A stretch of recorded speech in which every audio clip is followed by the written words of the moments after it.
Snehalaya silks.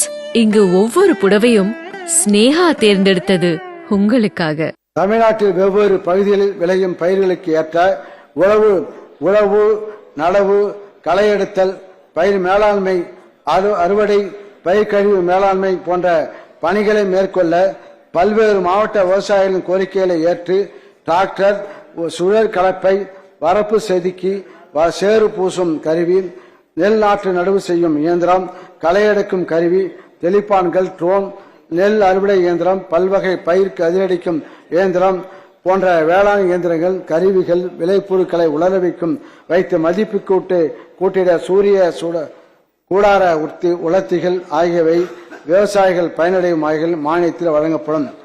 மேலும் சிறு குறு விவசாயிகள் தங்கள் சிறிய நிலப்பரப்பை வேளாண் பணிகளை தாங்களே மேற்கொள்ள உதவும் வகையில் நடப்பாண்டில் பவர் டில்லர்கள், பவர் வீடர்கள் மொத்தம் 5000 விவசாயிகளுக்கு வழங்கப்பட்டன.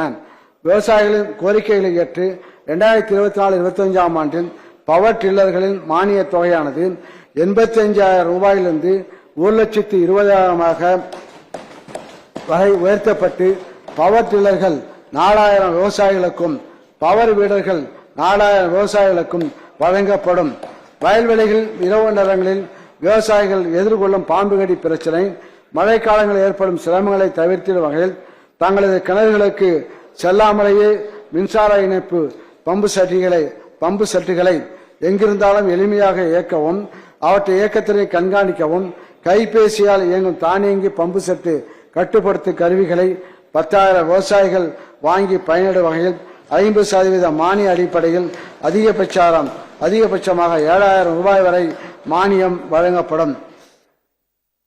வேளாண் இயந்திரமயமாக்குதல் திட்டத்தில் 26,179 பயனடையும் வகையில் 2024-25 ஆண்டில் 170 கோடி ரூபாய் ஒதுக்கீடு செய்யப்படும்.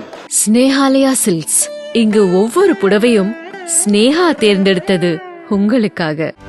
செய்திகளை உடனுக்குடனும் துல்லியமாகவும் தெரிந்து கொள்ள சப்ஸ்கிரைப் பண்ணுங்க.